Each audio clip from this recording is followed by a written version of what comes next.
Bonjour. Bonjour. Bonjour. Bonjour. Bonjour. Bonjour, bonjour, bonjour, bonjour, Doctor Who. That's probably La la offensive. la la la. Hi everybody, welcome back to Doctor Who Review Series 5, Part 4. Way, Wince. It's a video podcast. If you're thinking, why can't we see you? Then you've obviously not watched any previous episodes. Hi. What are you doing? I'm Chris. Why are you starting here? Yeah, you've got... Go back. You've got plenty to binge. 30 years worth of Doctor Who related content covered on this channel in the last 3 and a bit, or 4 years by the time you're watching this. Jeez. So, my goodness. So, my goodness, indeed. I'm Chris. I'm not Chris. And we're here to talk about the Lodger, the Pandorica Opens, and the Big Bang. The Big Bang? Yeah. The Big Bang. You are already distracted. This is going to be a 4-hour video. Get off your apps. No! I'm sorting my shop out. I've been at work all day. And what shop is that? My little... Etsy.com/Lucy's Crafty Crafts, all one word. Yeah, I make jewellery and crochet pieces. Imagine if you called the business off between now and a year later. Oh, shit. I hope not. Oh. Anyway, stop procrastinating, because it's time to talk about your favourite person in the whole world. You? Your other favourite person in the whole world. My dad? Your other favourite person in the whole world. We're going to be here for a million years. We are not fans of... In fact, if there were a word that meant opposite of fan... hater. That's not the opposite of a fan, is it? No, but that's not the opposite of a fan. That's someone who hates something as opposed to somebody who likes something. If they're an opposite of fan, we would confirm... No, they saw your toes. Great. We are the opposite of fans of James Corden. We're really not big on James Corden. I remember watching him in Gavin and Stacey back in the day and being like, yeah, sure, okay. But based on the writing output of him and Ruth Jones since, it's clear that Ruth Jones was the talent behind that storytelling. 100%. She's very funny. James Corden is at the best of times, a very serviceable actor who... Oh, sorry, excuse my stupid laugh then. What? Serviceable. Well, do you know what I mean? Like, he's never bad in anything. No, he's sort of... There's a type of actor where they are an attention puller. Yeah. And... sometimes that's down to their charisma, sometimes it's down to the way the director and the editor work together and they end up giving that person more focus. Sometimes it's down to them being a bit much and you can't avoid them being an attention stealer in the scene. Positive attention stealers, Jack Black, Dwayne Johnson, Kevin Hart, arguably. Essentially, the majority of the Jumanji cast is what we're getting at here. But, one of which is in these stories. And then there are those who just sort of make you go, what the hell are you doing here? This is annoying. Please go away. Your Rob Schneiders, Kevin James, pretty much anyone who's in Adam Sandler's movies. Kevin James, who's that? Paul Blart Mall Cop. Paul Blart. Yeah. So like that, James Corden sits in the latter camp. He is obnoxious. And it doesn't help that, the internet's full of stories of what he's apparently like to work with and encounters people have had. Live with. And I can't lie, I've heard stories, having worked in the industry, of him in his earlier years not being a particularly amicable person to work with or for. And I was like, well, that's just hearsay, maybe someone just bitching because they didn't get on with him. But then you hear stories that are confirmed of, him being one of the people going out to New York with his producer, who's worked with him over here and in the States since he's gone over there, to petition for a decrease in wages for writing staff on late-night comedy shows. How does that make any sense? And an increase in intern employment for late-night comedy shows. How does that make any sense for anybody? Well, that's them going, we need to cut costs on The Late Late Show, let's go to this thing and show our support for the schemes that mean that there'll be less spent on this stuff and more spent over here. And it's like, yeah. Thing is, the show that you're leading, James Corden, was led by a bloke called Craig Ferguson before you, and him and his entire team did an incredible job with a show that they acknowledged openly was lower budget and sort of at the bottom of CBS's list of priorities. Yeah. And they turned that into their brand, and they had fun with it. And I urge anyone watching this who ever has a bad day or just needs to pick me up to look up the Late Late Show with Craig Ferguson clips. Laughter compilations are a must. Laughter compilations. Anything with Jeff Peterson, the robot, the gay robot skeleton sidekick.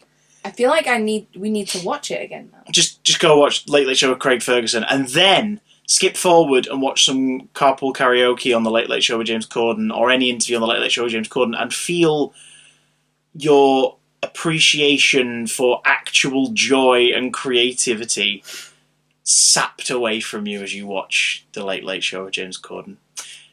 That all being said, I really like him in The Lodger. Yeah, I'm sad to admit. Mm.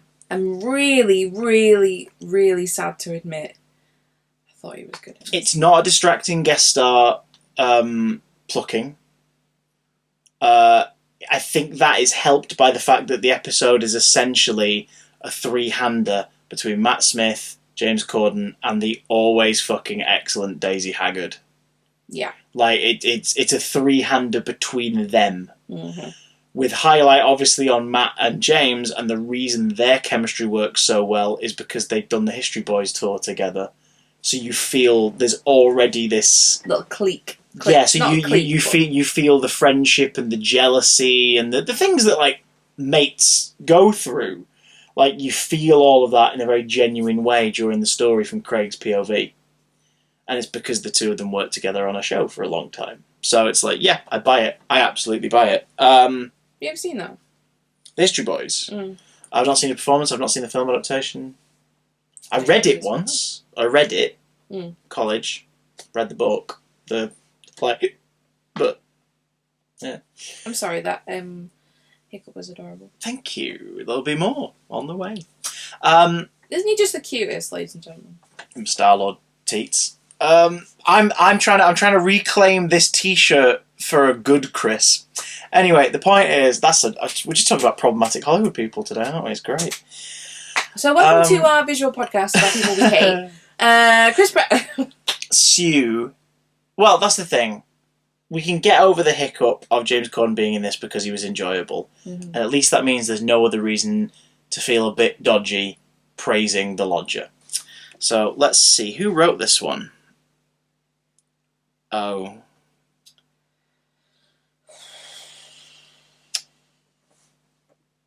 Okay, so this. So the plot is. Let's talk about the plot, shall we? Oh, yeah, the individual in question has written some incredible episodes of both this and spin-off shows, but they're not getting any praise or namesake from us. You can deal with it yourself. They're a not good person. Let's just leave it at that. I love the idea. Have we had this before? If we have, it's not been for a whole story. It's been for like a little hiccup, where the TARDIS and the Doctor have been separated, with the companion still on board. Like, and that be the content of the story. Yeah. Like, it's a great idea. So essentially the TARDIS rocks up in, where is it? It's in, Are you making that noise? Yeah, sorry. That was weird. It was me thinking, sorry. It's Colchester, and in 2010, and the TARDIS rocks up and then freaks the hell out and leaves the Doctor behind. It's trying to land in that spot to get back to him, but there's something that's just making it go, no, gotta stay away, have to stay away. So what follows, obviously, is a story where the Doctor is rigged up a sort of bastardized communications Bluetooth headset so he can talk to Amy on the TARDIS and try and guide her back. But because of where it's gone without his guidance, the more of these like ruptures that are happening from the thing that it's scared of, the closer the TARDIS is going to be pushed like into the vortex, lost forever and into oblivion.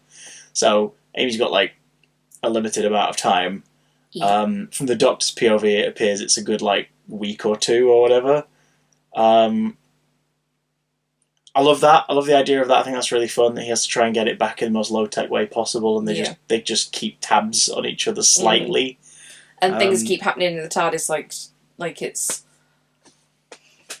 Well, there's these localised time loops where it freaks out, and every time that happens, the TARDIS is like, oh! It's not liking where it's landing, so it's like... So the TARDIS is like, no! Okay, let's go. No! Yeah. And Amy's got to finagle... I think I just made that up. The zigzag plotter. Yeah. I am using the zigzag plotter. Move 2 steps to... That's a lovely bit of direction where he's sort of miming it to himself. And he's like, move 2 steps to your right, and try it again. She does it, and it works. And it's like, wait. Because it's like muscle memory, isn't it? You've got to... But it's also neat that means the TARDIS didn't like how she was doing it, so she did it from a slightly different angle. The TARDIS would be fine with it. So picky. Which is just a nice, tiny little reminders, in-universe reminders that, yeah, this thing's kind of alive. It's kind of, like, sentient. I thought that was really cute and really funny. And I love their rapport. I love the fact that this is, essentially, this year, this is the equivalent of a Doctor Light episode, except it's not. It's Companion Light. Amy's not in it very much. TARDIS Light? No. No, that doesn't, no. The Doctor Light is a term that was coined to describe the episodes where the actor was given a bit of flexibility. So either a bit of time off to rest during the, like, Billy went on holiday. Well, no, I'm talking about the modern era. You won't get that now. But, like, yeah, basically the actor gets a chance for a breather, or is so they can film some second unit stuff for other stories over here. Also, that the production could be split into 2 smaller production units so that they can cover more ground and film more episodes. So, like, Series 1, the Doctor Light story is Father's Day. He's in it a lot, but he's not in the final third. And there's a lot of stuff with just Rose and Pete over here and everything. So Eccleston sort of has a bit of wide berth. But you remember him? Well, yeah, he's still active character in the story, but that was the episode. Like you have memorable bits in the episode. It's not like he was just. Oh no! You're mistaking Doctor Light for meaning that like the Doctor can jog on. Just like, I mean, the production of the story is facilitated so that the lead actor or lead actors can have a little bit of time, but you won't necessarily feel that in the episodes themselves. Like Father's Day, he's in most of it. But there's a lot of stuff that doesn't require him in the production. Okay. Then Series 2, it's Love and Monsters, where obviously David and Billy pop up very briefly a couple times. Series 3 is Blink. Spade! Series 4, you get 2 for either of your leads. You get Midnight for Catherine Tate. Is it a spa? And Turn Left for David Tennant. Yeah. It's like both of them have separate production schedules and bit of a break and everything. Mm. And then this series, this is kind of the equivalent to it. But the thing is with Series 5, it was filming from like early 2009. So while the post-production was wrapping up on David's specials, production was starting on this. And I remember there was a bit of an overlap period where like they were doing some stuff for David's, like pickups and everything. Meanwhile, out on location on the bloody beach for the Byzantium stuff for the Angels 2-part and everything, it's like, here's the first look at Matt Smith and Karen Gillan in costume as their characters, and here they are on set. Remember that picture that was released, and they're sat on like the steps of a trailer, and they've got a script, and they're just sort of laughing at each other, and it was a moment, there was a candid moment that was just caught. Cute. That was put out by the Beavers like and here's your first look. Here's a little sneak peek of him in costume on set, and it was like, oh god, that's it. Oh, he's got tweed in his bow tie, and oh, okay, that's cool. Wow. So yeah, so the Lodger saw this series equivalent of that in a way, mostly as well because it's like 2 locations primarily. It's the flat and the football field. Yeah. And the TARDIS cutbacks. Of course, you've got like Craig's work pops up, the hallway. Yeah, but I mean like it's an easy shoot to facilitate. Yeah, yeah. I love the idea of the Doctor going domestic as though it's a mission. Because that's how he's treating it. It's like, ooh, it's undercover work. And he's kind of reveling in it a bit. Mm-hmm. And you see there's little moments with Smith, and it's contradicted later in his run in a specific story about him having to stay put. But like you can see that he's sort of taking a little bit of glee, he's getting a little bit of kick out of doing these things that he never normally would do. Like, just the notion of, like, I think it's because he knows it's temporary. If it all goes to plan, he's not going to be stuck here. It's like, oh, I've got my own keys. They're like, my room. Okay. I've never had a room, and it's just like it's fun. He's good, isn't he? He's good. And, Thoughts, comments, vocals. I'm You're nodding, but they can't see you nodding. I'm nodding. I'm nodding. To select audio navigation, press enter now. I like that he... Oh, here's a question for you. Does the Doctor need to eat? Yes, but it's not like us, like, eat poop, eat poop, eat poop. I think there's a little... Wait. There's a little difference to it. You eat poop? Oh my god. There's like a little difference to it with Gallifreyan. Same with sleep. Like, we know the Doctor sleeps. And breathing and stuff. And we know the Doctor's breathing operates differently from us. But yeah, I just found it interesting that he makes scrambled eggs really well. It was an omelette, wasn't it? Oh, omelette, sorry. Yeah, he absolutely would. It's the fact that he gets that ham and just sort of like, it's like one big slice of ham, and you're like, how the hell is that going to work? And to be fair, they do cheat. They do cheat. We never... The director, Catherine Moorehead, she does a really good job with this episode, pacing, layout of it and everything, and it works really well. But, like... Oh, sorry. We never get an establishing shot of the finished omelette, so I call BS. Absolutely. I bet it was awful. He cracks the eggs and just throws them on the counter. It's like, you're not a chef. I love him drinking wine. I love that different Doctors have different reactions to alcohol. Like, later on we learn that the first Doctor kept, like, really fine sherry in an antique glass in one of the roundels. So it's like, okay, that's interesting. And we've seen him obviously toast to Christmas, feast to Stephen and everything, And the third Doctor spends an entire episode of Day of the Daleks, him and Joe in the politician's manor house, just drinking all of his wine and eating cheese. Oh my god! So it's like, some of the Doctors are like, yeah, I like wine, and others are like, I don't drink. I don't think I drink anyway. And it's like, okay, fair enough. And 11 here takes a big swig of red wine, sort of slushes it in his mouth for a half a second, and then just goes, is it rosé? Yeah. That's probably why he spits out. Just for like half a second, then goes, just back in the glass. But just the whole mouth. Perfectly back in the glass, and then he's like still swishing it, and then puts it back down. So gross. So he probably got out of it what he wanted, which was, I'll taste it. Okay, yep. Done it. Don't like that. It's so cute putting the Doctor in human situations in this episode. Like this Doctor. Yeah. This Doctor. Because obviously we've seen it, like we've seen the third have to be domesticated and like 9 fit into domestic settings brilliantly. Like, interacting with Rose's world and everything. But there is something about this Doctor, like his glee. Yeah. Him taking a shower was funny. so funny. And it's good to know that he still sings like poems and fairy tales and fables and stuff to himself while he's showering. There's a bloody Pertwee callback as well. He's just singing the lyrics. He's just singing the verses of Jabberwocky to himself while he's having a shower in Spearhead. It's yeah. Do you think this Doctor? We didn't see it. Do you think this Doctor's still got the big snake round an anchor tattoo on his body somewhere? The naval tattoo. Sailor anymore. Of course, next series we'll learn about a Time Lord with a tattoo of a snake that's on their body in every incarnation.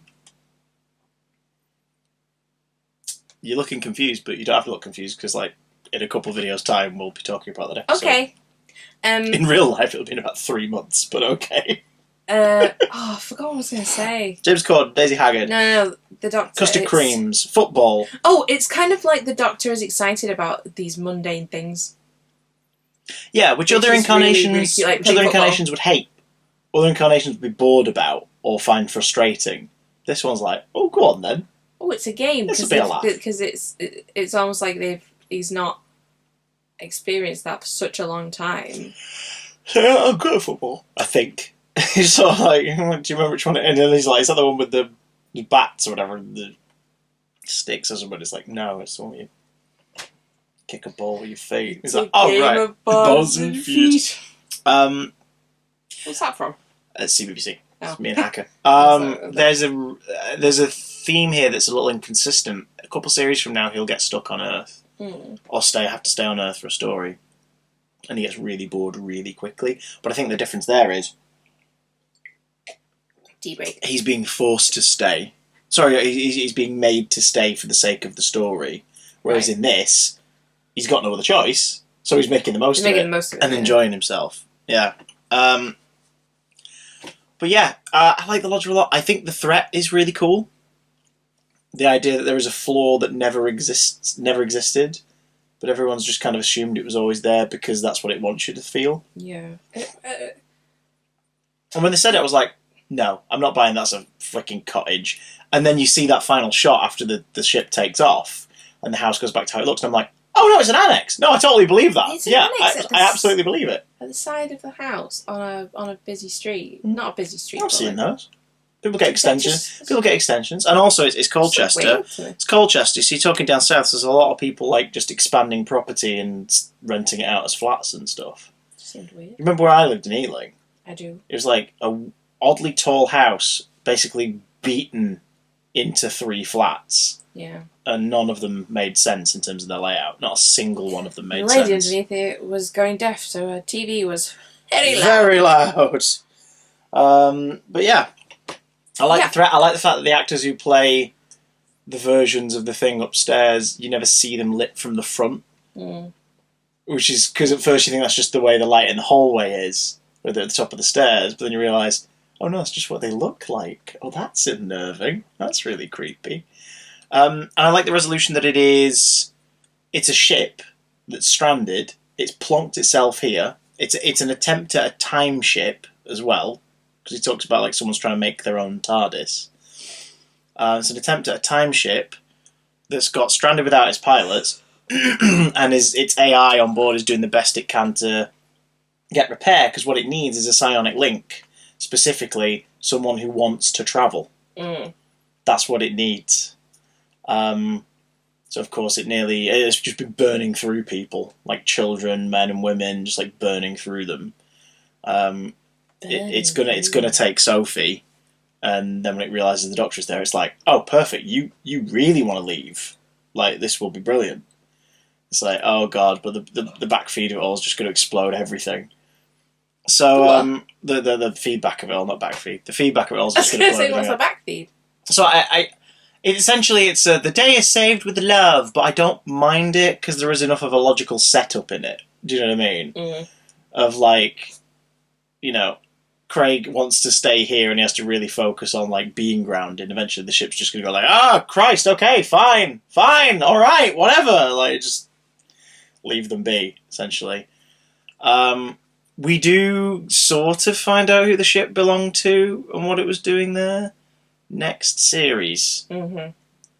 It's the dumbest explanation ever, and it makes me think that it was at some point in the writing on one of the edits, Moffat obviously got all the scripts and sort of went like, I'm going to put in a bit here about someone's building a wibbly.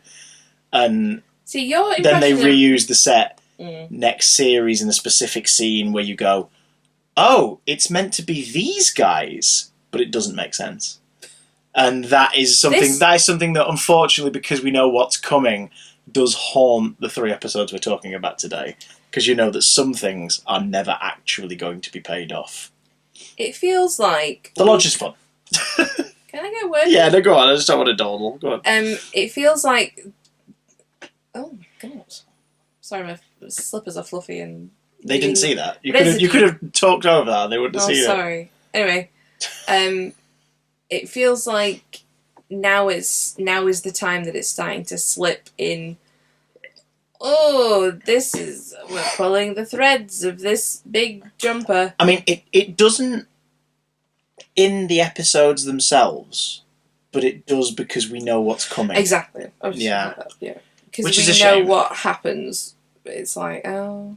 But not in a cool, fun way. Not in a, it's more of a, It's so the curse of Moffat's kind of showrunning style, which is set up a mystery, you like that, it's interesting, isn't it? We'll answer this little bit, but the other bit, well, we'll get round to it later. Oh, you're here for the next thing, cool. Well, we'll answer it a little bit, but there's someone else was involved, and we'll get round to it later. And where Sherlock is, for example, at the time of this recording, it's probably never coming back, but where it is, there are like 80,000 key questions unanswered. God. Do you know what I mean? Like, there you go. So no one will ever be satisfied. I like the logic. It must be really, really annoying for you remembering all the episodes that are coming and think. Trying not to say anything out loud too much during the watch through, so you can enjoy the episode in context. No, just seeing what's happening. And in your head going, well, that doesn't make sense. Having covered this era for Time Team for the Doctor Who magazine, I've been through that already. I now look at it in the same way I do the X-Men, movie continuity, which is, they didn't give a shit, so why should we? Okay. I was just going to say, because I don't remember any of this.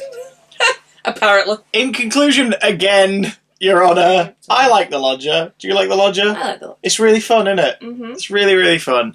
Cliffhanger, of course. Tiny cliffhanger. As Amy discovers the engagement ring. The ring. The ring. Leading us into, and we're just going to talk about it as one big... Well, actually, no, we can talk about it separate, because it's easy to talk about this as two separate episodes. The Pandorica Opens! And I would open this, but it's a bugger to put back together. It's very pretty. The chair's in there. The chair is in it. But it's not built in a way where you can open it and have it displayed like that. So you either just have the chair on its own, or the Pandorica built into the base. Did you have the chair on its own for a little while with all the villains around it? No, I had this on its own for a little while. Oh, it was because there's a sixth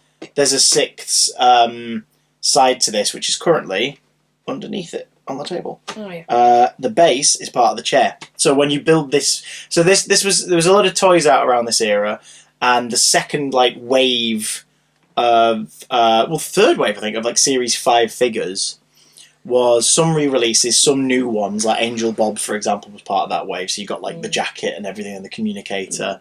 Actually, no, I think the communicator came with the Doctor and the Dalek 2-pack. But they all came with different bits and pieces.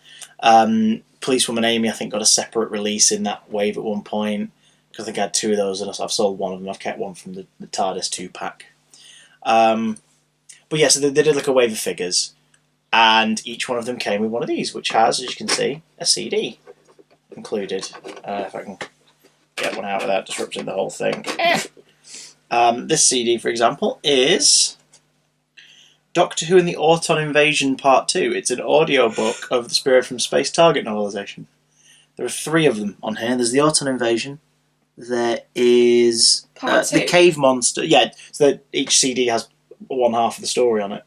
So this is the second half of the Spirit from Space Target novel, Doctor Who and the Auton Invasion. Yeah, where's the first time? It's on one of the other discs. Oh, right, okay, I see. I thought you were implying that it was half a story. Oh my god. The Cave Monsters is on the others, which is the Mutants, the Third Doctor story. Oh, yeah. And what's the other one? Let's see. That's the Auton Invasion. Wait, hang on. That says the Auton Invasion part. 1. Oh, it is 1, thank God. And if you no, actually, no, you can't, because the dog. Point is, there's another one, and it's on here, and you pedantic lot are going to have to Google it. Google. Google it, man. The dog's going to slip between my legs. So, so they released 6 figures, and each one of them came with a wall of the Pandorica and an audio CD. So essentially, it was a build a diorama, build a figure kind of job, and you were getting 3 audiobooks out of it. That's really cool. Which is quite cool. That's very imaginative. San Diego Comic-Con that year got the chair with this River figure. There was another River with her bigger coat that she wears in a few scenes of this, but I auctioned that one off in the wedding yard. And they released some Pandorica Opens specific figures, namely Roman, which I've sold, Petrified Roman, which I've sold. I sold them in a 2-pack, because how else are you going to sell them individually? Petrified Cyberman, which I've kept, and the Petrified Dalek, which I've kept. There is also... It was an Argos pre-order for the TARDIS playset, and the Argos in Ealing never had them. I kept ringing up to check on it, because I'd bought the TARDIS playset from them, and the extra thing wasn't included, and they kept looking up for it, and they never received them. It was a Cyberman guard with the rusted armour with the sword in its chest. So essentially, as it's pinned against the wall in Pandorica Opens. But there is another figure of that Cyberman which is on display here, which is this bad boy, as you can see, and his top half. Does his head come? Does his arm come off? His arm doesn't come off. I mean, it could come off, but I'd probably break the figure. That's very cool. It's pretty nifty, right? That's the open helmet with the skull. It's really grim. The tendrils, and if you tug on this very gently, Your Honour, there's a peg hole. so you can put it on the Cyberman. So it just gives you an alternate creepy Cyberman. What does it look like with the head on? I'm not doing it because it's a faff. And I like it with the tentacles on because it looks cooler. Okay. And if you set it on a shelf, you can put it next to handles on the shelf and have a couple of Cyberman head themed what's-its. There was another one from that era that came with just an open Cyberman head, which I've got, which is weird. Like no skull in it, no tentacles, it's just an open Cyberman head in the middle. Strange. The Pandorica Opens. The opening of this is fantastic because this is one of those series finales that goes, have you been paying attention? Amazing. We present to you people you recognise from the last 10 weeks. Do you know what I mean? And so the connection of it all, the idea that there's explosion somewhere in the universe that's causing cracks throughout all of time, causing time to bleed, separate areas to connect, and things to be erased from existence. The Doctor got evidence in the Silurian story that the TARDIS is either the explosion or near the explosion, because there's a bit of shrapnel. And now we've got Vincent van Gogh having visions, painting a picture. Like nightmares. It's so wonderful to see Tony Curran again. It's really depressing that the last thing we see of him is him screaming and weeping. As his doctor and almost like landlady. Family member, landlady, are looking at this painting in horror. The picture ends up eventually in the hands of Winston Churchill. We see oh my god, what's his name? The Professor. Yeah. Oh, hang on. Let me see. Oh my god, I'm having a moment. It's oh god. What was the name of his girlfriend?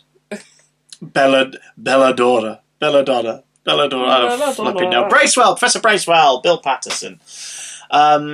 Bracewell brings the picture to Winston Churchill sometime after the events of Victory of the Daleks, based on the fact that he seems to have a prosthetic black hand on the hand that was blown off.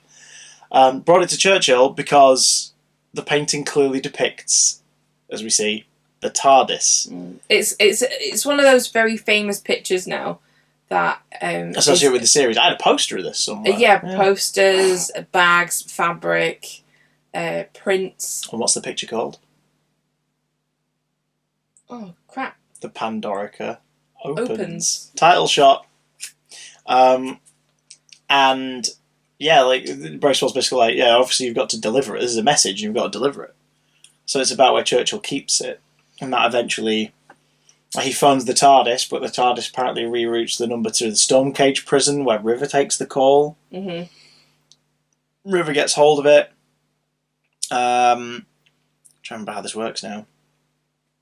It's funny. She gets a vortex manipulator. She kisses the... Well, she kisses the guard, and we get that reveal that you think he's outsmarted her, and it's just a Sharpie drawing over on the wall. Said bye. That was quite funny. She goes to a place called Maldovar, where Dorian Moldova runs the place. A character we just see here briefly, and he left enough of an impression that they were like, should we get you back? You're quite interesting. Simon Fisher-Becker plays Dorian. And he is very visually interesting. He's a big blue man in exquisite robes. What's wrong? Speak aloud, child. Speak aloud. Sorry. Okay. Man. Hello. Hello. Sorry, everyone. Sorry, everybody. So she bargains with him by holding him hostage because of bombs she slipped into his drink to get a time vortex manipulator off of him. Throwaway joke implying that it might be Jack Harkness's vortex manipulator. It was sliced off the wrist of a handsome time agent. That is opens the box and goes, off the wrist. The assistant has to take it and correct it. If you were to cut his hand off, would his hand grow back? Probably not. Which is why it doesn't work or make sense. Yeah. I think it's a throwaway reference, but I think it's a throwaway reference because by this point, Miracle Day was still to come up, so it was up in the air as to whether or not it'd be referenced. And as you'll see from the Moffat era, Jack's not touched at all, and probably that was probably done intentionally. She uses the time vortex manipulator to go back to the dawn of time, to the first planet on record, which apparently, when studied years later, contained the first ever written words. carved into the side of a cliff face. But nobody could translate No one's ever translate them. And the Doctor just suddenly on this day is like, oh my god, why have I never thought of this? Like, the TARDIS could translate any known language. Like, let's go. But it's not known, though. Well, it turns out it is. That's the thing. They're like, let's go see if we can see what it says. And they go there, and it's obviously written in English or Gallifreyan, or we don't know. We know. Well, Anne knows the coordinates. Because Rivers obviously used the vortex manipulator to get there, knowing that that would absolutely be a place he'll visit at some point in his life. How did she do that? The vortex manipulator. No. How did she get the popped right there? How did she get the words into the cliff? Probably shot him in. Oh, I suppose. Time space coordinates, which take him to Roman Britain on the outskirts of Stonehenge, where River's there, having bluffed the entire battalion that are set up in the area into thinking she's Cleopatra because of her drugged lipstick. Which is great when the general comes along later and he's like, even though she's in Egypt. And dead. Yeah. That was very funny. That is a great reveal. What did she say? I think that's what she's just like, you need to listen to me by that point because they're trying to set up where the threat's going. But it's Lols. It's a funny idea, and she's basically like, here's the painting. Like, I had to get this to you, and this is one of the ways I've managed to get. And it's interesting because you realise by this point that whenever they bump into each other, it's usually because she's set him up to get somewhere. Like last time, it was a thing in a museum. Because what did he say? Does it always say "Hello, sweetie"? That's her sort of calling card. Like that's her greeting, and that's the first thing she says to him in Silence in the Library in Series 4. Yeah, it's the very first thing she says. And you, because in that one, so there's a message left in the museum, and she's like, "I knew he'd find it because he likes museums because he likes to keep score." And it's like.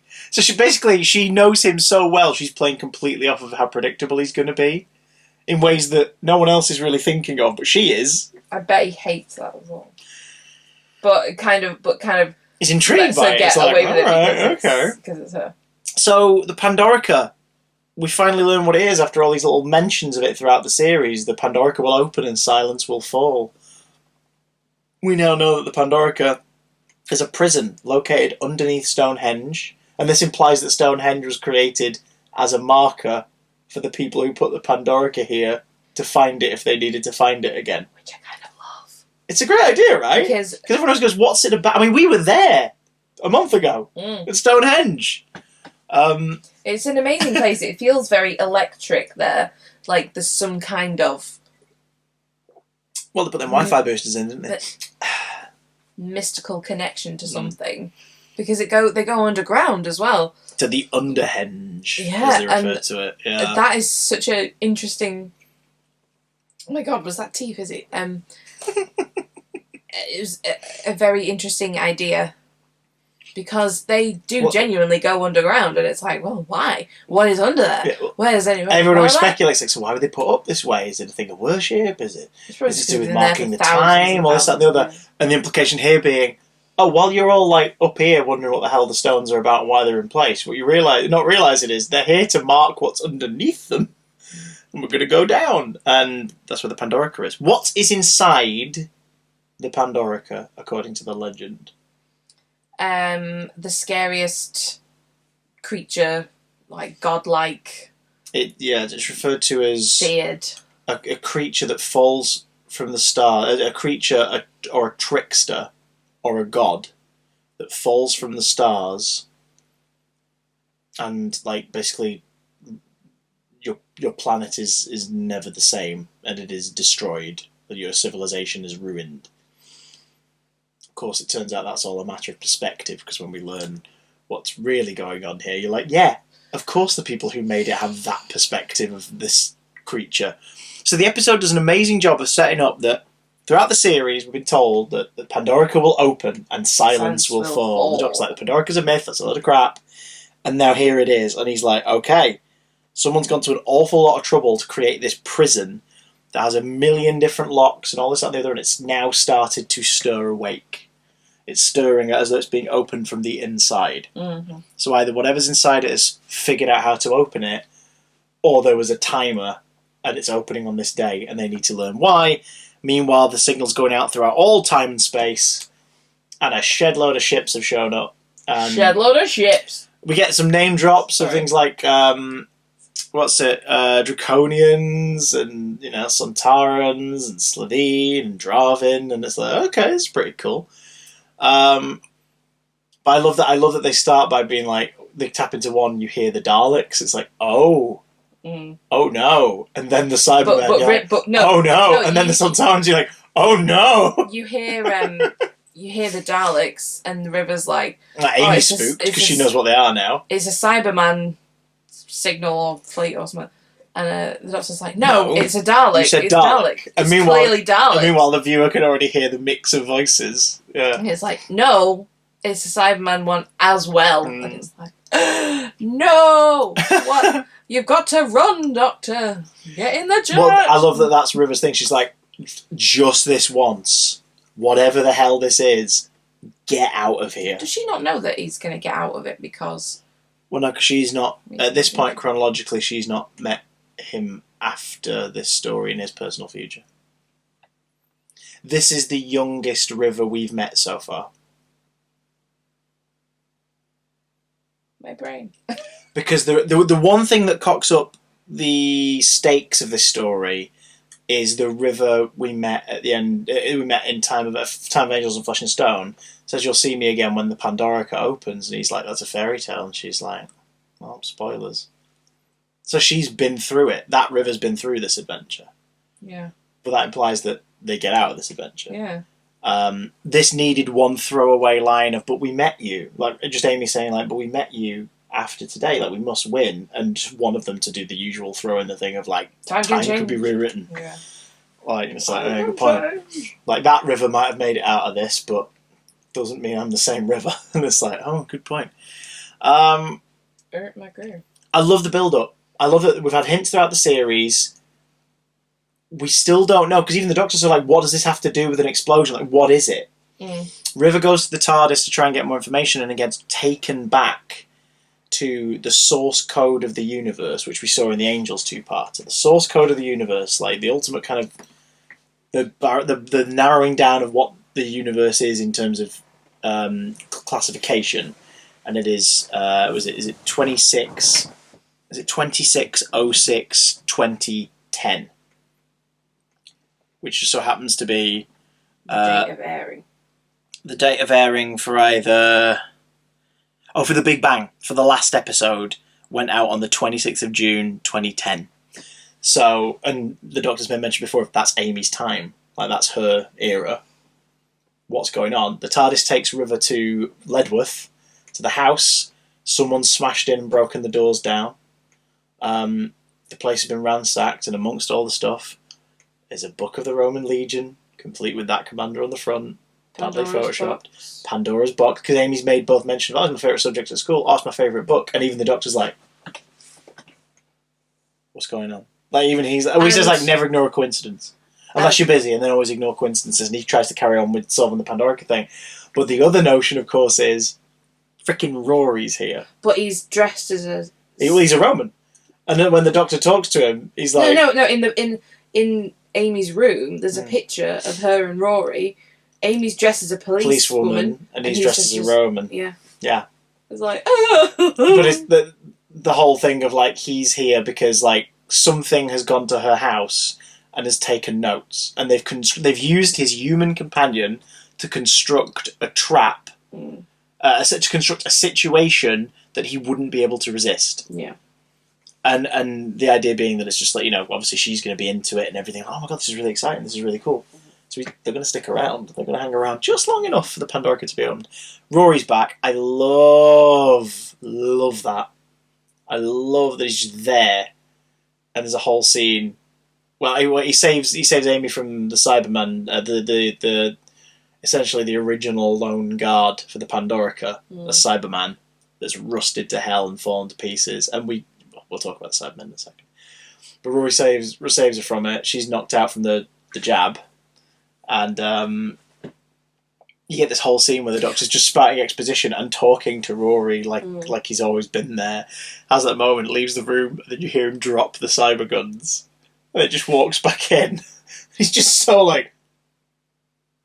The fuck? Like, it's just such a... Yeah, this is weird, isn't it? It's weird. And I love the idea that Rory, all he remembers is he was laying in the cave, he was dying, and then suddenly he woke up and he was a Roman. And he's been a Roman for as long as he knows. And he remembers a whole life growing up as part of the Roman Empire. But he knows it's not. He knows it's not real. He feels it, but he knows it's not real because he knows he died in the Silurian story. And I love that. I love the way that works out, and I love the eventual reveal of what he is and what the Romans are, and the fact that because it is all based on like psychic conditions set by inspiration from Amy's room in her childhood. Yeah. What version of Rory does Amy have in her head? The man she wants to marry, the best version of him. A Roman. So even though he's a Nestine duplicate. Yeah.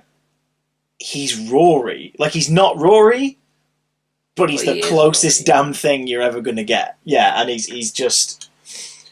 I love that as a notion. I love the slow realisation. Karen Gillan acts her absolute boots off, like, in the scene where she's slowly kind of remembering. But my favourite bit is where she's freaking out before that. Where she doesn't understand why she's happy and why she's crying. And Arthur Darvill does a great job. Like, you can see him desperately being like, "It's me! Like, it's... Please!" Like, just, oh, God. That stuff's wonderful. And she grabs his face and she's like, I don't know I don't know why I'm doing this. Yeah. Yeah. And then she'll be going, "Hang on, you're plastic." Anti-plastic. Anti-plastic. He's holding that on the shelf. Anti-plastic. Oh, yeah. He's got the bomb in his other hand as well. My... Run for your life! So we're talking about the big chief figure. It's on the shelf over there. But they finally get that reconciliation. He starts to change. She starts to take charge of the conversation. But by this point, like, the plan's executing, and his hand just does the drop-in thing, and he shoots her in the gut and kills her. Which is such a... specific. Shoots her in the gut. No, but I remember that cliffhanger because I remember being like, wait, what? Do you know what I mean? Because Amy's dead. Amy's dead. So many people... Well, the same people died. Amy is dead. Meanwhile, River gets in the TARDIS, and the TARDIS sort of gets piloted extraneously, like something else is piloting it, and it's freaking out, and she ends up, like... She can't leave. It's sort of like there's nothing outside. It's like a wall. It's complete, like a block of concrete. And the TARDIS explodes. And as we learn in the second part, it keeps doing that. It's in a loop. Over and over again. Because the ships aren't here to, like, take the thing locked in the Pandorica and use it to their own end or attack it or whatever. And, hurt Earth in the process. They're here because they made the damn prison. Because the thing that belongs in it isn't inside it yet. Talk us through the reveal and all the little cheeky cameos and everything. The speech. Well, is this what you mean? Well, just the whole like final 10 minutes from the Doctor's perspective, like how everything goes to hell in a handbasket. Because you get the speech where he's yelling at the ships. And it's just a complete bluff. Yeah. And it's brilliantly delivered by Smith. Like, it is wonderfully delivered by Smith, and I do wish more fans would remember that it is a bluff to buy him 10 minutes. It's not like that's the character. The character isn't this. He can be a bit of a hard ass sometimes if he wants to be. If he wants to lay down the law and stare something down, you're in the biggest library in the universe, look me up, or... at the start of this series, I'm the Doctor, basically run. Like, there are times when he can kind of might drop his own name into the situation and buy them time, but that's all he's doing. He's buying them time. Just another 10 minutes so we can try and figure out what's going on. People will misinterpret this as like, oh, it's his most badass moment. It's like, yeah, but he's faking it. Like, it's not badass. It's a stalling tactic. And then it fails miserably anyway because you're like, oh, he's in charge. It's like, he was never in charge. He was never in charge of this. Ever. Like the go to your room moment, like just kind of winging it. But it worked at that time. So glad that worked. Those would have been terrible last words. I'm kind of... With things like this, I forget where one episode ends and the other one starts. Are you kidding me? This is the most distinct part 1 and part 2 in the history of the show. He gets downstairs. Yeah. Rivers tipped him off that like the things from Amy's room are all the things are encountering from Amy's room, so he knows it's a trap. Autons reveal themselves, and then everybody starts rocking up. Think of a... Oh no, that doesn't really work. Lots of villains. I was going to say think of any Doctor Who villain, but no, not all. As Stephen Moffat said in the little behind-the-scenes feature on the disc, anything we had in storage that was in good nick, we got it in the scene. Which makes sense. There's Silurians, there's... for some reason. Sontarans, Cybermen, buy it, Daleks. Buy it, Jadoon, buy it. Jadoon, the Hoiks, no idea why. The Blowfish, no idea why. There's a Weevil in the background, no idea why. Somebody from General Sarah Jane. Kudlak from Sarah Jane Adventures, no idea why. But it's because they had him in the cupboard and they were ready to go. All the aliens hate him. And it's an alliance. They have worked together to trap the Doctor. I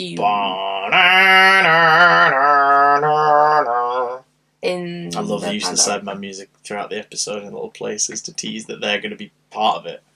And then you realise, oh, they're literally just part of it. Like, they are not the threat in this story. What's really unnerving is that some of these monsters are made to hate each other. Like, obviously there's that amazing moment with the Daleks and the Cybermen. Their first ever actual confrontation in the show. Which is amazing. Era. Yeah. But in this, they're working together. Well, even the Doctor's disgusted by that, isn't he? So like the idea that they would... What the hell could bring this lot to cooperate? Well, it's him. And it's not because they're like, we're all going to defeat you. It's not Sinister Six play. It's not like, we're teaming up so we can defeat you. It's, we're teaming up to trap you.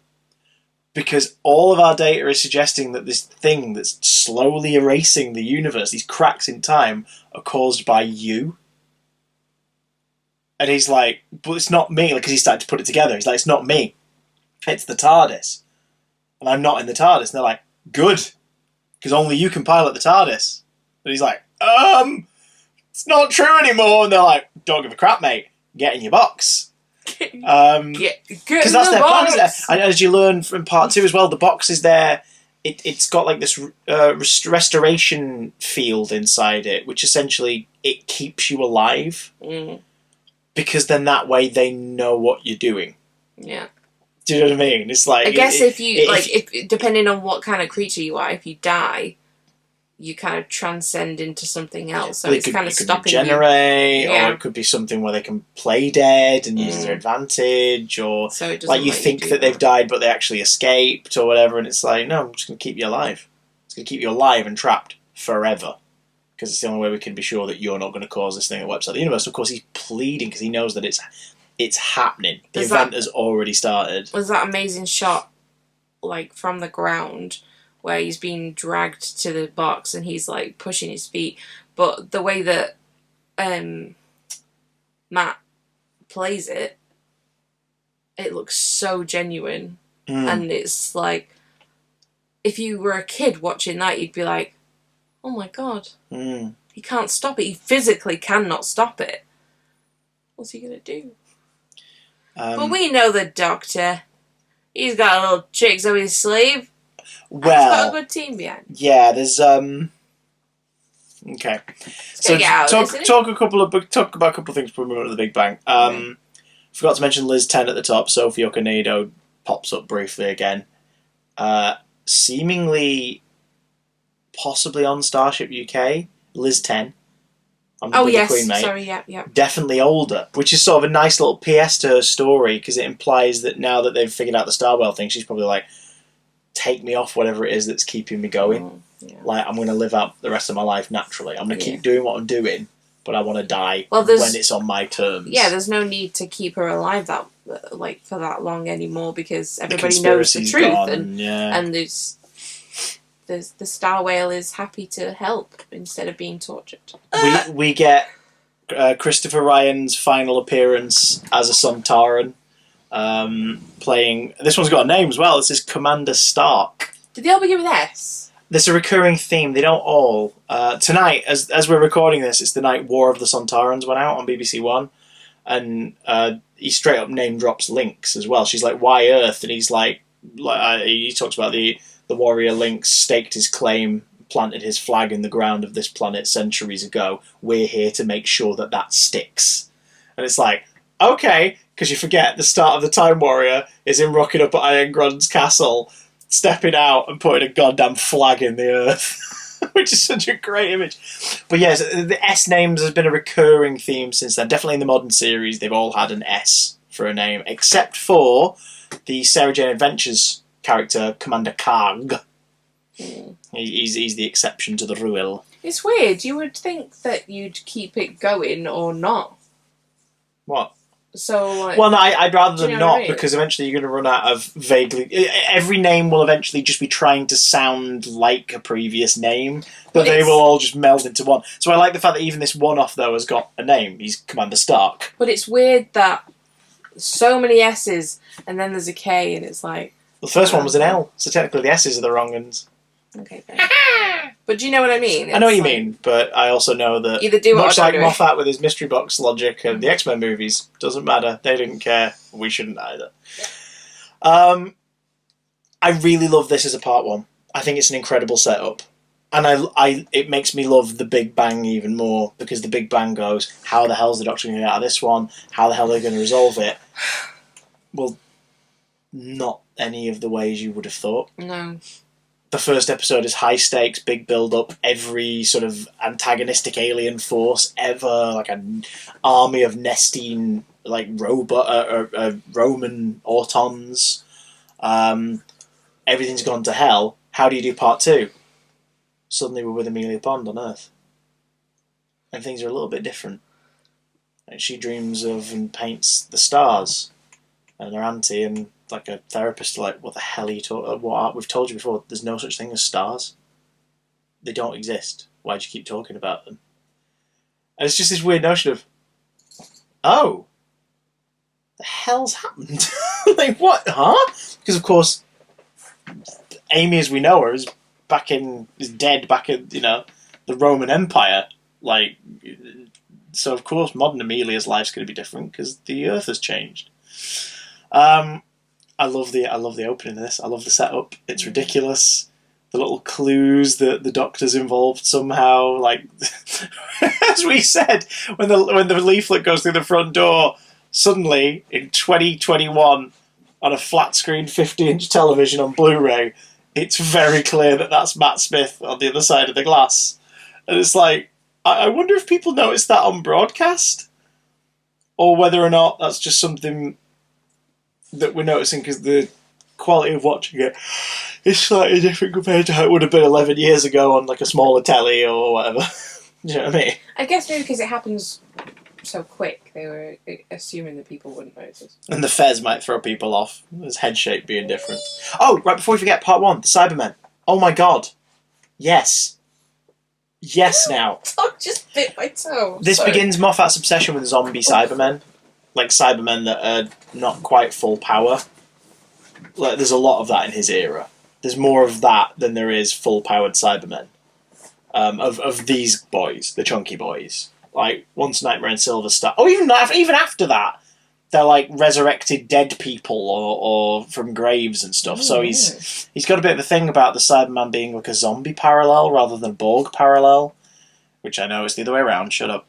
But yeah, it's a nice visual here. I like the one that's in the underhenge with the arm detached. I love the head with the skull and the snapping jaws and the tentacles with like the snapping electric cables and everything. Like, it's very, what did you call it? Like Evil Dead. Very Evil Dead. It's such an Evil Dead style gag. Like, especially when like Amy's holding the face and it just like welds itself from the inside, snaps open to reveal a skull, which then just rolls out onto the ground and the head starts going clang, clang, clang. Like, he's trying to just grab her head. I was confused about it because I was like, is that River that's like lasering it in half? But what if it went so it's shooting from the inside. And what if it went through and cut Amy in half? Oh my god. But I love the idea that, like, so that's what these Cybermen would do if, like, they were dying. They'd try and look for a fresh body to assimilate. You know what I mean? Just they'd have a fresher supply of, I guess, like, everything. Well, well, again, as the Moffat era goes on, you sort of see how these ones can utilise people to grow their ranks. Yeah. But it's just a great visual. It's just so creepy. And then we see a shiny cyber leader boy at the end of it and everything. So yeah, Big Bang, Amelia Pond, Pandorica. We learn that Pandorica is a thing that's gone from museum to collection to private collection, all this over 2,000 years, nearly 2,000 years. And the rumours of the Lone Centurion, which is such a great idea. Don't get me wrong, I love this two-parter. And I love the Big Bang.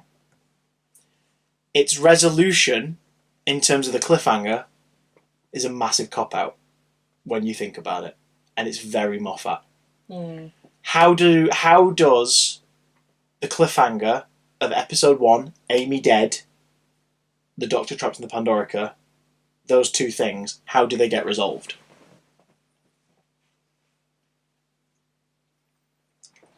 The Doctor shows up in front of Rory. Yeah. Tells Rory to go downstairs and unlock the Pandorica with his sonic screwdriver. Yeah, he teleports in with a vortex manipulator. Yeah. As far as the cliffhanger, if you were just thinking of it in those immediate moments from the end of part 1, Rory's on land with Amy's corpse. Yeah. Yeah. She's dead. Rory's on land with Amy's corpse. The Doctor is trapped in the Pandorica. Yeah. Then what happens to them chronologically? Another Doctor appears with a vortex manipulator, says to Rory... With a broom. Yeah, forget that's not important. Says to Rory, he's got the broom. Look, the figure's got the broom. It's fine. That's what I'm saying. He appears and he's like, right, go downstairs, open the Pandorica with this. This is my sonic screwdriver. Get her inside it. Don't worry, like she's got a fighting chance, but you have to get her in there. And when you're done, pop the sonic screwdriver just before you close it. Pop it in her top pocket. Cheers. And then he disappears. Right? Yeah. So Rory goes downstairs. Uses his sonic to open the Pandorica, because presumably the Doctor has programmed like a way to do it now, so he can free himself. I was just going to say that. How could they not open it in the first part? Yeah. Well, obviously he's now figured out how to do it. When would he have the time to do that? It might be it might be because there's another sonic screwdriver in it, so he goes back in time again. Forget this for a second. And he builds so Rory goes down, Pandorica. the Doctor comes down, he's like, how the hell did you do that? And he's like, you gave me this, and they've ascertained that it's the same screwdriver at different points in its own timeline. It's like, okay, that's weird. So they put Amy in it, put the sonic screwdriver in her pocket, and then Rory like makes the decision, and I love this, it's a great little note, like this Rory makes the decision to stay with her, because he's like, will she, I'm going to stay with her. The Doctor's like, no, come with me, like, we'll vortex manipulate out of it, we'll go to the future. And Rory's like, no, will she be safer if I stay? And he's like, well, of course she will. He's like, well, then I'm staying. You're not invincible. Yeah, you're not invincible, like, stay away from bright lights, like, when they invent, is it radar, for God's sake, like, take cover where you can. Because obviously the plastic's going to get unstable. Yeah. Under certain circumstances. And he essentially says to him as well, like, you're going to go mad. You're going to go insane. Please take care of yourself as best you can. Because what is it, like 4,000 years? No, just under 2,000. It's like 1,800 and something years. What? Yeah, because they make a whole thing in part 2 of 2,000 years. The box has been watched over for 2,000 years. Yeah, you're right, yeah. Why 4,000 years, Lucy? Because obviously not 4,000 doing something else on your phone and you're confusing yourself with numbers and shapes and sounds and colours. You're being bamboozled, sir. Good sir. Are you? Kind, sir. Are you, though? No. How many years? 1,800. 2,000. Anyway. Round it up. What's another 200 years? Jesus Christ. So that's how it's resolved, yeah? Then Yes. Rory watches over the box, the Doctor teleports to the future, and the Doctor uses setup that he learns a little later to get Amelia Pond to visit the National Museum that day. Yeah. So that her DNA will interact with the Pandorica, and the Pandorica will open and be like, oh, shoot, hi, yeah, here she is. Wait, you're inside and yet you're there? Yeah, well, exactly. It's a confusion thing, but also like that activates the restoration field. So Amy hasn't been sat there for 2,000 years being alive and awake. Like, she's been out of it. Although just before they lock her up, the Doctor kind of puts a little message in her head of like, here's the basics. When you wake up, so much happens. But it's here's the thing. And this is why I love this finale. Toby Haynes directs it. The pacing of it, the script structure from Moffat in this one, it's done so well that you don't get lost as it's happening. You just revel in the new twists and odd choices, and you go, oh, why are they doing that? Oh, that's cool. And he even uses it to play off of you, to freak you out. Because once it gets you into the rhythm of it, I mean, for Christ's sake, Amelia's thirsty, so the doctor pops back and steals her drink from earlier in the day, which earlier in the day, we saw her, we thought she, drops her drink, she can't find it. So he's gone back and nicked it and brought it to her now, so she's got something to drink. Yeah. They're at the point where they've shown you him darting back and forth so much that you, the viewer, are like, oh, I'm enjoying this ride, this is great. And then he appears on the stairs in front of himself, dying. So even then, they're using it, they're tricking you into getting comfortable with how this works and having fun with it. And then the Doctor rocks up, as we learn later, post-Dalek shot. There's a lot going on. So even that is used just dramatically to make you go, oh, yeah, oh, you've got my attention now. Yeah, but sorry, I don't want to deviate too. I want to get back to the original point. I'm just saying that they get out because of a paradox. Yeah. So the only reason they get out is because them, having already got out, go back to do things to get them out. Now, that's a fun storytelling device in some things. One of our favourite shows is Red Dwarf. It's full of them. Lister is his own dad. It's absolutely full of them. Yeah. What I was just going to say was there's a lot going on and there's a lot of information, but it makes sense. It makes sense in the story, but it does then beg the question, why doesn't he do that more often? It's hard. No, but why doesn't the Doctor do this more often to get out of situations? It's the Bill and Ted law. Oh, we need the keys. Well, we'll just remember to bring them back to here later on. Oh, right. So we'll know that we've put them here. Yeah. We'll make a mental note to drop the keys off here before we arrive. And then they go behind the side and they pick up the keys. They're like, oh, great. Do you remember? My brain is hurting now. Yes, no, I do remember. Yeah, that's what this is. Because of how it's told, because of the energy of Arthur Darvill and Karen Gillan and Matt Smith and Caitlin Blackwood, and the extra threat of the Dalek, one of the few sort of remnants of things at the 0 point of the blast of the Pandorica, everything resetting.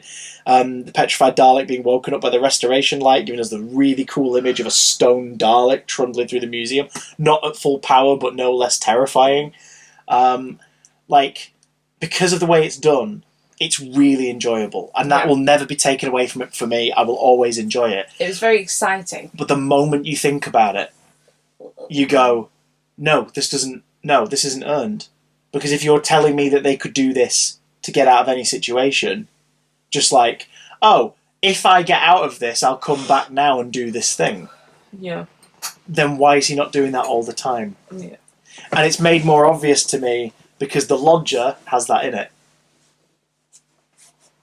Craig hadn't put the notice up in the window that a room was for rent yet. He says a point they hadn't put it in yet. They hadn't put the address in. They'd put that they were looking for a flatmate.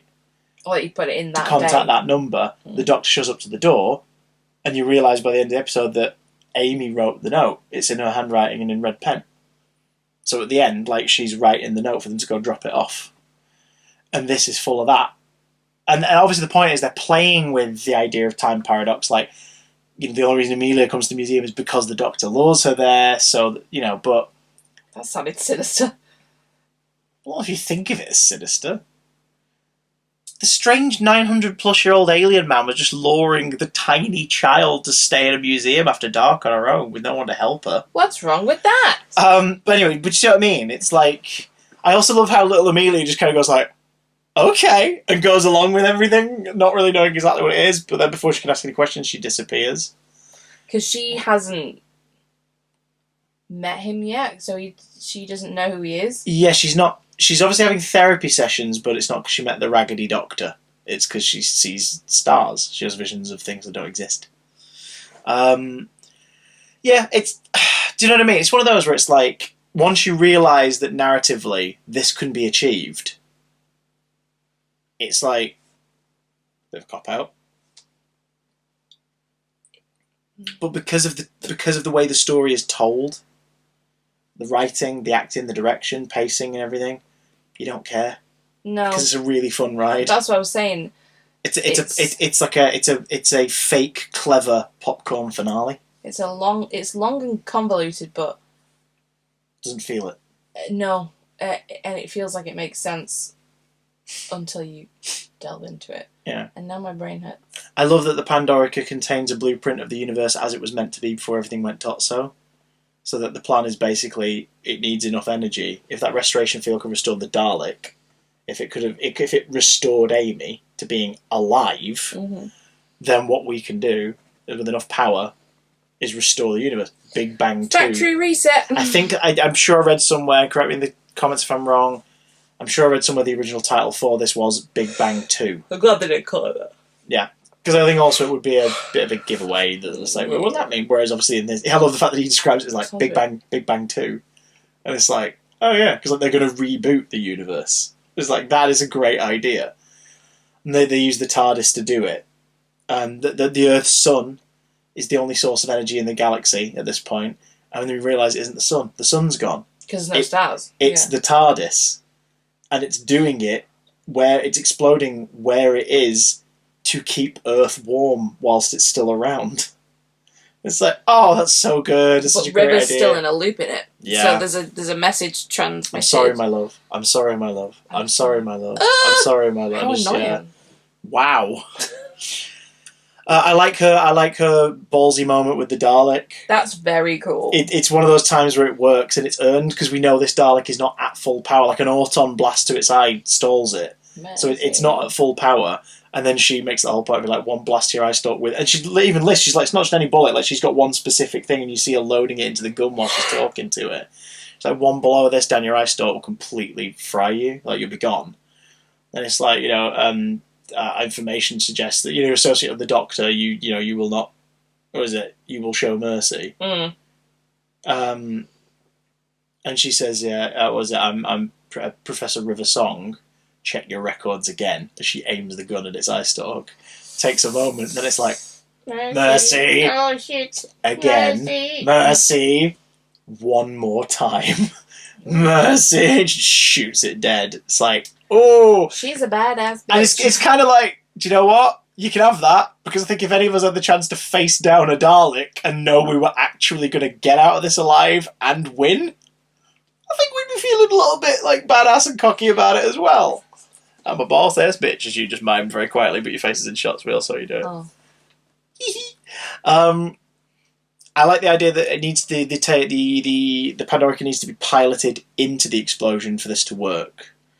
And because everything will be rebooted to a certain setting, it'll be rebooted back to the original 26th of June 2010. That's where the reboot will go. Mm-hmm. That how things were on that day for Amy specifically. And I love the admittance in this story. He sort of admits it to her twice to reiterate to her what he means, because she's not really paying attention.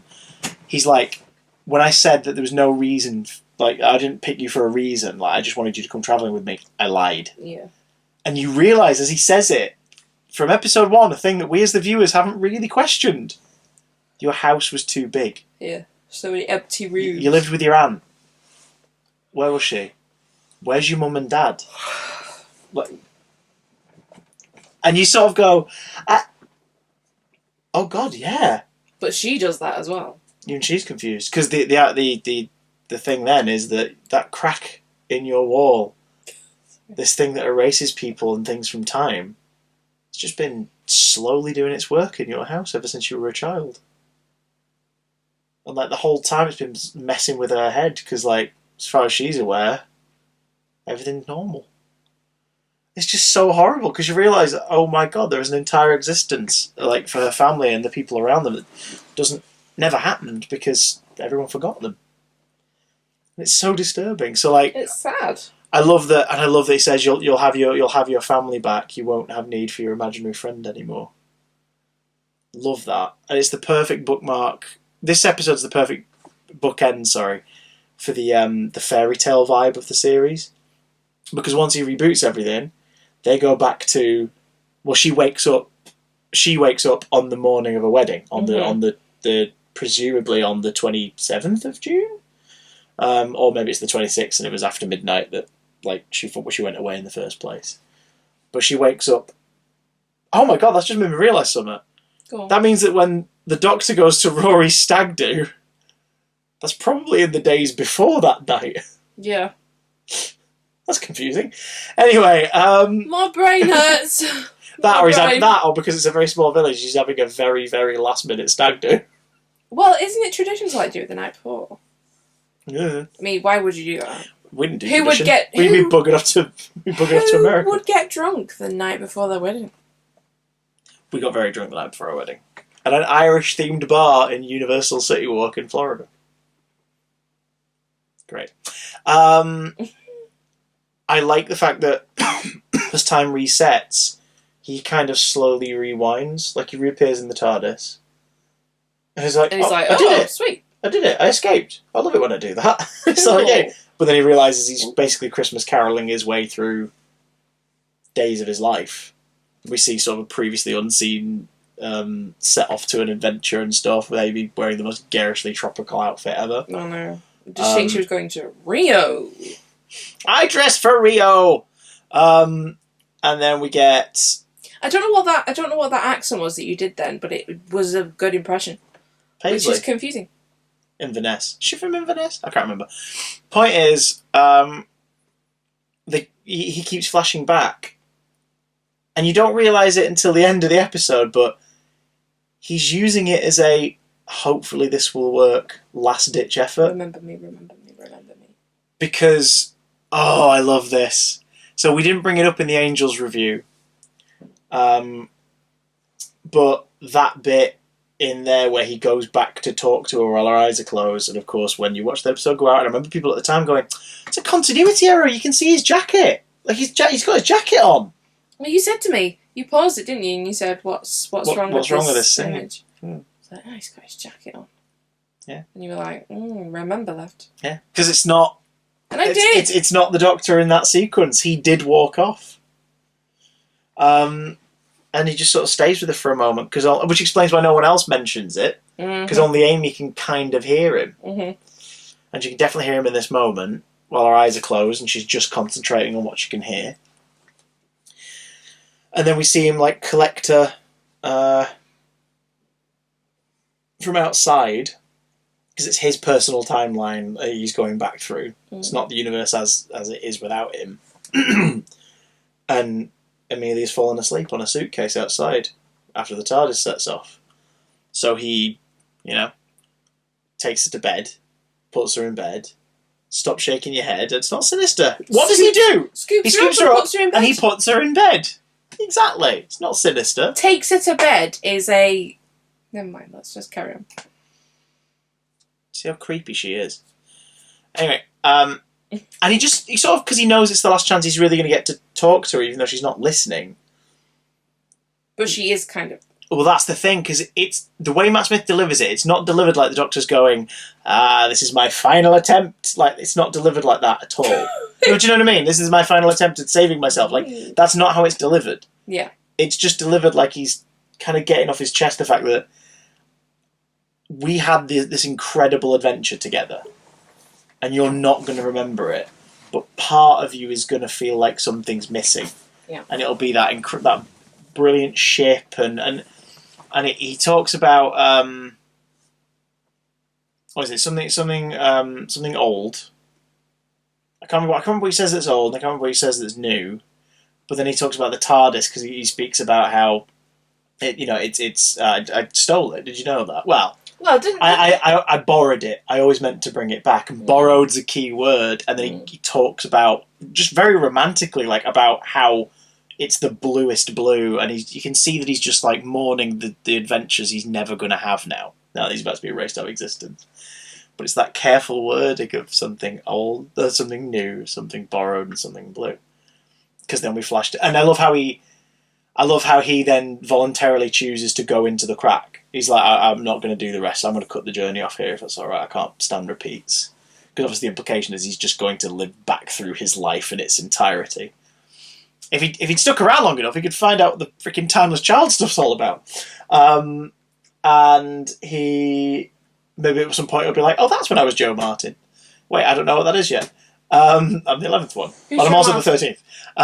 And... I'm a girl! No, I'm not. Well, I am a girl. It's not me. Just, I am there. You're my tiny dad. Like, it's so sad that we only very briefly see the ponds. Because they are cute as hell in the So few lines cute, they get. yeah. They are so... Tabitha Pond is a mum, played by Karen Westwood, and Hal Crow Johnston plays Augustus Pond, which just, let's face it, absolutely carries on the vibe of the fairy tale thing. Like, Augustus Pond sounds like a character from a Roald Dahl book. Yeah, he do, well, because of Augustus. But you know what I mean? It's so whimsical. He looks like a cartoon character. I do not know what the cartoon is. No, but I know what you mean. He's got a very characterful face and appearance. The fact that his daughter is like 6'2" and pale and ginger, and he's really short and balding with like a really kind round face. Like you instantly just go, oh my god, this is proper cartoon designs for this family. Like, I can see her in her mum, kind of, but not in her dad. And it's just, everyone's got different silhouettes and proportions. And you see her aunt again very briefly in this timeline at the head of the table. Yeah. When Amy interrupts, she's at the far end. She's the one who puts on like the, oh, for God's sake, kind of face. Yeah, yeah. Because, of course, in this timeline, she still met a raggedy doctor. She's had dreams of this raggedy doctor. Because she's still got the dolls and stuff. Yeah, but she has no idea. Does she ever clean her room? Yes, but like she obviously still leaves her desk untidy or whatever. But she That's what he made me think of. She has a vague recollection of him, but it's just a daft imaginary story. What, Jay Sherman from the Critic? Augustus Pond, ladies and gentlemen. Oscar Wilde. I think I may have the same joke book as the best man. Anyway, of course you're referencing the Simpsons crossover.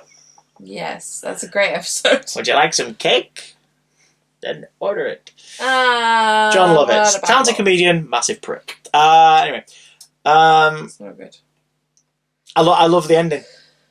Yeah, it's cute. I love it, and I love that the final tipping point is this mysterious woman walking past the window who Amy just sort of recognises very briefly, and she's left a present, and it's the book. Now it's got sod all in it, because those times never happened.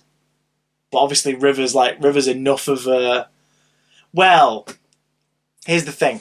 It's either that River was enough someone at the eye of the storm and a bit more time sensitive like the Doctor, so maybe she's like, oh, I'll go and check on them. Or, based on what we know next series, River exists because of those two people. So of course she's going to swing by, even if it's on the edges, so as to not confuse anyone. A mum and dad's wedding. Because I was thinking about that, because I was like, but surely she wouldn't exist, but... Amy and Rory exist. Amy and Rory exist, and if they were to, consummate the marriage... Well, it is the thing. It doesn't make sense, she looked different, really. Yeah. Oh, but we know she looks different. That's not what she looks like in her first incarnation. No, that's what I'm saying. None of it makes sense. Spoilers! We are now in Moffat territory where you pull one thread and a rack of freaking jumpers falls off of a top shelf and bludgeons you in the head. You've got a lovely jumper, Fair Isle, beautiful colours, designs. Just don't pull the thread, because you'll still have that jumper, but 85 more will fall on you. But you'll pull it and you'll be like, oh, it's not from that jumper. Oh no! Because again, the conclusion to this story as is wonderful. Her remembering the Doctor, him showing up, and that hint that he was hoping this would happen because he's dressed for a wedding. He always dresses like... And I love that it's a Top Hat and Tails version of... essentially, a classic Top Hat and Tails suit that requires a bow tie. And that white scarf. Yes. It creeps me out, though. White scarves? No. No. The whole outfit. Oh. With the... It's weird. I know. It's a weird thing to say. Just creep me out with the top hat. Don't know. Just looks... It looks too 1940s. And I love 20s, everyone's like, what the hell is she talking about, our imaginary friend? And as soon as he appears, everyone's kind of just amazed and is like, alright, okay. And I do exist! He just hangs out for the night. Well, that's the thing, isn't it? It's the small village idea mentality of like, all Ledworth knew she had an imaginary friend. So when her imaginary friend rocks up, they all just go, oh, I guess she was right. Anyway, let's party with the imaginary friend. And they're not freaking out. Would they not go, her life is a lie? Well, no, because I guess they all lived through the Prisoner Zero experience, didn't they? So they know that there was a raggedy man walking around town. They all just... Because that's the thing. she must have had an imaginary friend still. That night must have still happened, and whatnot, and the night the events of the 11th Doctor will still have happened, but no one will remember him. My brain. Because that's the point. She's like, how could I forget the Doctor? Like, that's the thing. It's Rory says that, yeah. Everyone, yeah, how could we forget him? And we heard it in the mix this time. I'd never noticed it before in the background when she goes up to the TARDIS before the door opens and stuff. You hear Rory sort of trying to explain to his new in-laws who he is, and he's like, oh, he was the Raggedy Man and the stripper. Because, of course, he burst out of Rory's cake. Yeah. It's so strange. The word stripper in Doctor Who. It's weird. So I like the ending. I like the ending a lot. I think it's cute as all hell. I like the little tease with River at the end. I think that's wonderful. Like the Doctor gives her back the book and is like, it's all back in there. Don't worry, I've not peeked at it. But I love the idea that after Amy remembered, the book has of course just refilled itself because every adventure she has with him has now definitely happened again. And I love how he says like, "Are you married, River?" Because they're talking about the weddings and stuff, and she goes, he says. What is it? He says, are you married, River? And she goes, are you asking? And he says, yes. She goes, yes. He goes, no. Did you think I was saying yes to... Are you saying yes to, are you married? Or yes because you think I'm asking you to marry you? Yes. Yes. And she's like, God's sake. Let's answer a question. But obviously, again, with the benefit of hindsight, she's not lying. So we're left, at the end of Series 5, we're left with 2 mysteries for River. She may or may not be married to the Doctor. And she killed someone. She was in Stormcage prison because she killed somebody very close to her, who was very brilliant and an incredible man. And when he questions her on it, she's like, I can't tell you. And it's like, oh God, it's him, isn't it? It's him. So I like that the series ends with 2 mysteries. And in context of Series 5, that's fine. Clues to who River is left open-ended. And the fact that we don't know who caused the TARDIS to explode. Who did this? Now, in part 1, we hear this weird, like, silence will fall on the monitor. Never hear that again. We will learn who piloted the TARDIS into a supernova, into exploding next series. We will learn who did it. Why? Doesn't make any sense and opens up 5 new mysteries that never get resolved properly, really. But I'm looking forward to kind of paying more attention to that now, because when I did Time Team, I only got halfway through Series 6 before we were cancelled. So it's going to be interesting to get through to the end of Matt Smith's tenure and see how it does retroactively work and what doesn't work. And so I'm interested in that. I also love the tease for a setup of a loose Egyptian goddess on the Orient Express in space. It's a shame that isn't the Christmas special, even though I like the Christmas special that's coming up. It's like, don't offer us the frickin' Terry's chocolate orange and then at Christmas deliver us Aldi's chocolate orange. Yes, it's still tasty, but it's not what you told me you were bringing over. Do you know what I mean? Yes. What do you think of the Pandorica Opens, The Big Bang's a story? I had kind of like a lot of these. I remembered them vaguely. That's been a long time since you watched them. It's been like 10 years. And it was genuinely exciting. It was. I enjoyed it, and I thought it flowed well, but now we've talked about it and that we've picked it apart. It's a bit like, I actually do have a headache now. There are problems, but I don't think they affect the viewing experience. You can look past it to a point. Like, self-contained in this story, the wibbly-wobbly, paradoxical nature of how they get out of the problem, it's fine. It's brilliantly done and it's a lot of fun. But the more if you think beyond that and go, why didn't he just do that more often? That's when it doesn't make sense anymore. Yeah. Especially because we know time can be rewritten. So in this show, they emphasise that a lot. So it's not Red Dwarf rules, it's not Bill and Ted rules. It's like things aren't always cyclical; they can change. So it's like, so even if they did go by that logic of he'll always get himself out of it by planning how he'd get himself out of it, and that now he's going to arrive and do it. It's like it can't work every time because we know that something could interrupt them or get in the way of it. And just don't think about it. Just don't think about it. Just enjoy it. Just enjoy it. Series 5 as a whole? Liked it. I like it a lot. Liked it. It's still one of my favourite seasons. Matt is so good. a tiny gem. He's so good. A long, lanky, tiny A gem. lanky gem man. He's a lanky gem man in a way. What a lanky gem. Let us know what you think of Series 5 down below. Is it one of your faves? What's your favourite episode? What's your favourite episode of Series 5? Is it Vincent and the Doctor? Vincent and the Doctor. 100%. Yeah, Vincent and the Doctor. And I love What about yours? Vincent and the Doctor, very closely followed by the 11th Hour. You only have one. I just think the 11th... One. Yeah, Vincent and the Doctor. Okay. My second favourite is the 11th Hour, because I still just think it's a fantastic debut for a Doctor and an era and a companion. It's such a great It's very opener. Doctor Who. I kind of wish this was where the story of the ponds concluded. Yeah. But we'll get to that in Series 6. We are going to see you a couple more times before Series 6, though. We've got a Christmas special to talk about. But before that, we've got a Sarah Jane Adventure story to talk about. But before that, which we're going to record immediately after this, an extra little short bonus episode, we're going to chat about 2 tie-in live events that spun out of the Matt Smith era. Join us next time for the Doctor Who experience and Doctor Who Live. Here come the monsters. Make monster noises. Ooh, I'm a monster. I am Bing. Bye. Big.